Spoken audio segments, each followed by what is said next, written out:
Hello, I am here to give a full and complete review for the Row Margaux. As you can see, I have here a 17 in the grain leather and a 15 in the smooth leather. And I have also at one point owned a 15 in the grained leather.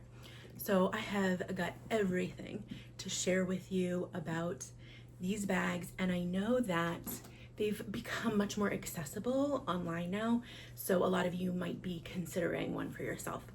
However, I have so much to say about these that I'm going to be doing these videos in parts, and today will just be part one.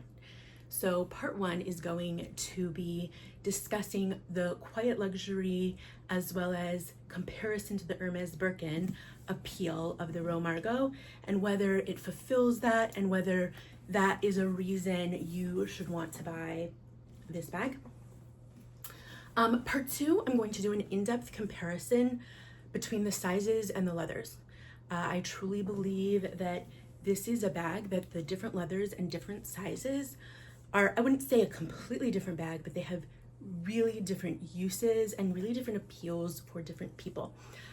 So I have owned multiple sizes and multiple leathers, and I have a lot of opinions about who the best size and best leather combination will be for. That will maybe be helpful for you. So that's going to be part two. And then part three, I'm going to do a in-depth review of the pros and cons, most specifically about this bag, which is the 17 in grained leather, because this is the one I've had for a really long time, many months, and have had a lot of experience with. So I can really talk through the pros and cons of the bag, and I will also explain why there's a good chance I will be selling this. I am definitely returning this bag. It's never been used. And this one I may be selling. If I do, I will probably be getting another Margaux to replace it. So it's not that the Margaux bag isn't for me. It's just there is a few reasons why this one might not be for me at this time. And part three will be discussing that. So if you want all three parts of the full review, if you find this first one helpful and want more, I guess subscribe or keep an eye on this channel for more videos coming up. But today we're just talking about the elements of quiet luxury and the comparison to the Hermes Birkin and how that might affect the appeal of the bag and whether or not you want to buy it. Okay, so this bag really was trending for a while, and everyone was talking about it and everyone was trying to get their hands on it. And a big reason for that was the rise in the trend of quiet luxury, wealth whispers, the old money aesthetic, right? And so I want to discuss that because I think some people who are searching for that vibe might not actually find that with the Row Margaux, and I want to explain why. It is true that this is a very quiet luxury bag. However, I don't think people realize just how quiet it is. What do I mean by that? The internet makes it seem like a lot of people have the Row Margaux. In fact, I've been hearing people saying it's too trendy, everybody has it, I don't want to be like everyone else. Let me tell you something. I spend a lot of time in New York City. I just came back from a trip to London.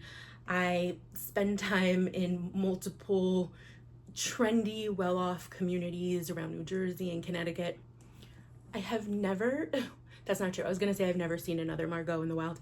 I've seen one for sure, maybe two. One was in New York City and one was at the airport, and I'm not even sure if it was a Margaux. And nobody knows what my bag is, okay? So while it might seem like everybody has it and everybody knows what it is, in the real world, most people do not. And in fact, in this particular combination with the grained leather, I don't even think people would assume that this is an expensive bag. It is extremely simplistic and it does not draw the eye. Now, it happens to be this is one of the things I personally really love about this bag. I'm at a time and place in my life where I really do not want anybody to know that I spent $5,000 on a bag. If they knew that, I'd be mortified. I mean, not mortified, but it's just not something I want anybody to know. And for me, I love using this bag because I love the quality of it and I love the versatility of it, and it like matches my life's needs, but I don't want people to know how much I spent on it. The grained bags also have the blind stamp, right? So it says the Row, but you can't even see it. So even if somebody's looking at your bag and thinking like, what bag is that? They can't, unless they get up close to it, it is very unlikely anyone is even going to think this is an expensive bag, never mind, you know, a top designer. I think in all the times that I've worn this, which as I said has been many, I've only got one compliment on it, and it's always lovely to get compliments on your bags, but the person who complimented me wasn't even someone you'd be that excited to get a compliment from. She's not a particularly trendy person. Meanwhile, I have other bags from, like, I don't know, Kate Spade or Mansur Gabrielle, which are at a much lower price point, where people will stop me in the street to compliment me on my bag. So that is really something to keep in mind. Now, I do think that that is slightly different when we're talking about the smooth leather, okay? If we look at the smooth leather, I do think that it immediately has a bit more of a luxurious look to it. Do I still think people will probably not know it's a Row bag, it's the Margaux bag, it's a trendy bag, it's, you know, very expensive? I still don't think people will notice it in that way. But I do think anybody whose eye catches on it, which, and it is eye-catching, it's gorgeous, will think, wow, that is a really classy, expensive bag. It really, you know, it's got this gorgeous sheen, and it is clearly made of a beautiful leather and of a high quality. And it really gives a very, very classy look, right? If you're going for that quiet luxury as an aesthetic, this does give off that aesthetic, even if the people around you won't know, you know, what it is. And let me add to that, like, the if you know, you know, everybody's talking about that, and I think people really want that when they go and they buy a piece from the Row and they think, I want to be part of the club that other people will, if you know, you know. But I really think, depending on where you live, it's unlikely that you're going to find other people who know, right? Like I said, again, New York City, London, Connecticut, New Jersey, I've really been around. It's not something that, unless you're in a very specific part of town and are there often, you're not gonna feel like a part of the club. Now, again, that is, that's not what I want in the bag, and that's why it's still great for me. But I feel like people are really seeking that. So I want to warn you that I don't think you're gonna get as much from that as you think you will.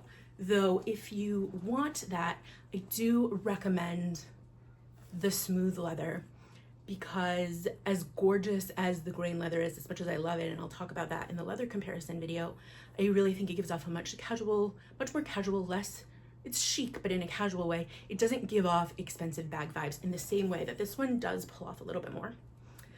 So that's my thoughts on whether this bag, you know, is gonna make you feel like you're part of the if you know, you know crowd. Obviously, you know what you see around you in your town. If you're walking the streets and see other people carrying Margaux and want to be one of them, then disregard what I'm saying. But I think it's worth keeping in mind, because I think some people are buying it for that reason, and they spent $5,000 on a bag that maybe was really a high price point for them. Depends where you are and what you spend your money on. But oftentimes, if you spend $5,000 on a bag, you want people to notice that it's an expensive bag, and that will not always happen with the Row Margaux. So the next topic, in a similar vein, is another reason that this bag became extremely popular, and that is because the comparisons to the Hermes Birkin. So I'm gonna share my thoughts on that now. So first of all, do I think that the Row Margaux is the next Birkin? Absolutely not. I do not think that, for many reasons. But I do think there are some areas of comparison, which I will tell you in a minute. But first, let me tell you the main reason that I don't think this is like the Birkin. And if that is what you are seeking, I do not think you should go out and buy it. And that is in regard to its value and its resale value. A lot of the excitement of a Birkin is that it is extremely exclusive and hard to get. And therefore, even if you use it and abuse it and love it, you are likely to one day be able to sell it for more than you bought it for, because it's hard to get and other people want it so badly. And that is simply not going to happen with the Margaux. I do think that this is a bag that will remain classic and that people will love for a very long time. I do think it will go up in value, but I don't think that this is a bag that people are going to be paying a lot more over retail for. And the reason for that is because it is extremely accessible. Not every place in the world has a Row boutique, though anybody who can get to a Row boutique can get their hands on a wide variety of these bags. But most people have access to the internet. And while this has is no longer carried in like department stores and stuff. So maybe in certain countries it might be a little harder to get. At least for sure in the US and definitely UK, you can get this bag online now, right? If you're visiting the Row website frequently, they are constantly restocking. I bought both of these from the Row website. I bought my other 15 also from the Row website. I have not had trouble getting a hold of these, which means that people aren't going to pay a premium to buy it above retail. Now, if you want to use it and love it and know you'll be able to sell it for a decent amount later on, you might be able to, as long as you're willing to take a loss on it. You know, probably more than a few $100s, because you'll most likely be using a site that's going to take a commission. So you might be losing $1,000 or more when you resell it, especially if it shows wear. But if that's worth it for you, that's totally fine. But if you're buying it for an investment, thinking that if you buy it now, in 5 years, in 10 years, an heirloom for your children, this bag is going to be worth so much more, and it's going to be something coveted to them because other people can't get it the way people feel about Birkins, I think that you are misled. I really, really don't think that that's going to happen with the Margaux. Another thing to consider in terms of resale and why I don't think it's a great investment is how used these bags are likely to get. It happens to be the grain leather, and I'll discuss this more in the leather comparison, is extremely durable and like you're not like indestructible practically. But the smooth leather bags, you know, they're gonna really start to look lived in, which I think is wonderful. And I think it's one of the things people love about these bags. It's investment in terms of something that grows with you, and it's going to feel like a high quality leather bag over time that's been on a journey with you. But if you're planning to resell it, that is going to drastically deteriorate its resale value if it has scratches, if it's slouchy, if it's patinaed. So that's really something to, you know, there's other, let's say a Louis Vuitton coated canvas bag can often easily get its worth back when you resell it, because maybe the price increased over the years and it's in great condition because nothing harmed the coated canvas. That's not going to happen with these bags. So don't buy it as an investment. Buy it if you love it. Okay. Now, in terms of ways I do think that it is comparable to the Hermes Birkin, there's only two ways. Now, so many people have discussed the comparisons of, is this the next Birkin, and in what ways is it similar or different? So I'm not going to go through all the ways it's different beyond what I just said, because there are many. And I really do think the user of the Birkin and the user of the Margaux are different people with some overlap. But two ways I think it's similar. The first is if you like a really chic, classy, handheld, crook of the arm bag, which the Birkin does fulfill that, then the 15 and maybe the 12 in the smooth leather of the Margaux fulfill that, right? This looks like an extremely classy, expensive top handle crook of the arm bag. So while I don't think it's the same as the Birkin, and while I think there's many other bags that fulfill that, I do think this appeals to that specific style, and you know, it's beautiful, well-made, luxurious top handle bag that gives that classy vibe. I do really only think that that applies to some of the sizes and some of the leathers. I don't think that the grained leather gives that same vibe. I love the grain leather. I love it in the 15. I love it in the 17. But I don't think it gives that same vibe. I think it gives a much more casual vibe. It does not give Birkin vibe to me at all.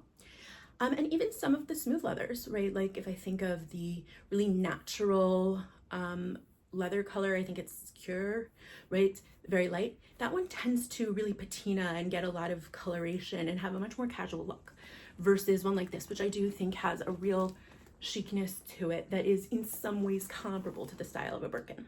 Okay. The other way that I think is comparable to a Birkin, and the reason I think people started saying it in the first place, is the idea of the trend of the busted, worn-in Birkin, as as we have been inspired by Jane Birkin and Mary-Kate and Ashley themselves in the way that they really wore out and made their Birkins loved and slouchy and lived in. And in reality, most people don't want to spend 10 grand on a Birkin to bust it up.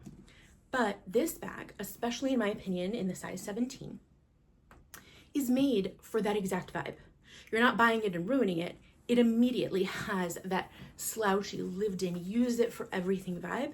And if that's the vibe you want to give, that I've got this expensive, high quality leather bag that I'm just gonna use and give that chicness, I think the 17 in multiple of their leather combos can give that.